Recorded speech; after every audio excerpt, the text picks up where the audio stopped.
Bismillahirrahmanirrahim. Assalamualaikum warahmatullahi wabarakatuh.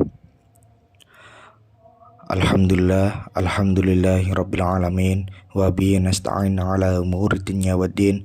Assalatu wassalamu ala asyrafil anbiya'i wal mursalin wa ala alihi wa ashabihi ajma'in. Amma ba'du. Baik. Perkenalkan, nama saya Arda Kurnia Bagus Alfarid, NIM 102200119. Di sini saya akan menjelaskan sedikit tentang pemikiran ekonomi Kiai Haji Ma'ruf Amin. Yang pertama, profil singkat. Kiai Haji Ma'ruf kelahiran 11 Maret 1943 Tangerang. Pendidikan beliau pertama Pondok Pesantren Tebu Ireng Jombang tahun 1958 sampai 1961. Seterusnya di Universitas Ibnu Khaldun Bogor pada tahun 1964 sampai 1967. Profesor Dr. Kiai Haji Ma'ruf Amin adalah Wakil Presiden Indonesia ke-13 sejak 20 Oktober 2019. Ketika pemilu presiden 2019, Joko Widodo mengumumkan nama Ma'ruf Amin sebagai calon wakil presiden. Pencalonannya didukung penuh oleh Koalisi Indonesia Kerja dan pada akhirnya berhasil memenangkan Pilpres. Selanjutnya saya akan menjelaskan 2 poin pemikiran ekonomi dari beliau.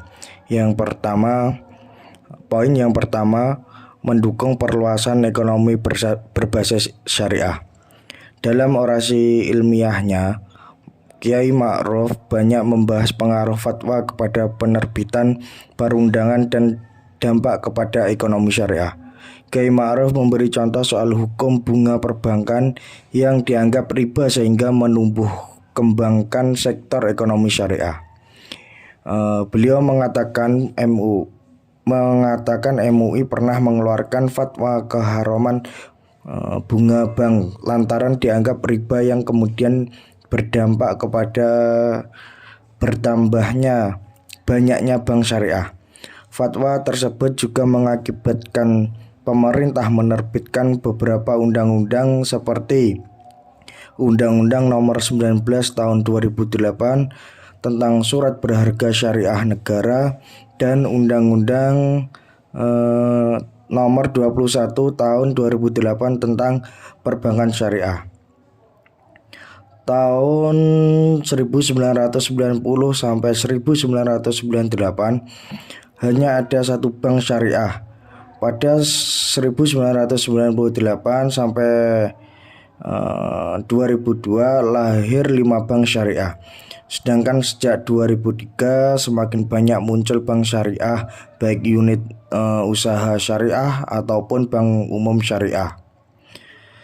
Kiai Ma'ruf juga sempat menyambut baik usaha pemerintah yang memulai pengembangan ekonomi syariah sebagai bagian peningkatan ekonomi umat.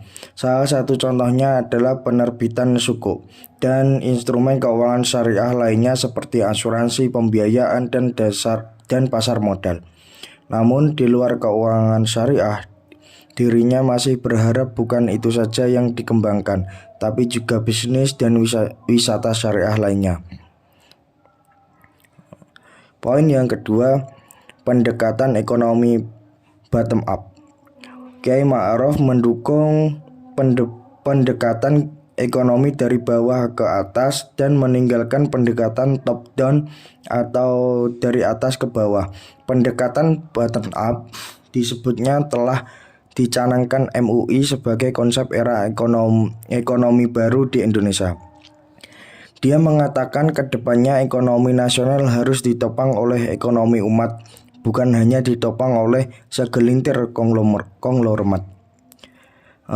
Lebih lanjut, Kiai Ma'ruf mengatakan apabila komitmen pemerintah ini dapat berjalan dengan mulus, maka Indonesia dapat menciptakan pasar dan sekaligus sebagai pemain ekonomi syariah. Selain Indonesia menjadi potensial market karena jumlah penduduknya yang mayoritas Muslim, juga karena ekonomi syariah memberikan manfaat ekonomi bagi para pelakunya. Cukup sekian penjelasan dari saya. Apabila ada kurang lebihnya, saya mohon maaf. Akhiran, wassalamualaikum warahmatullahi wabarakatuh.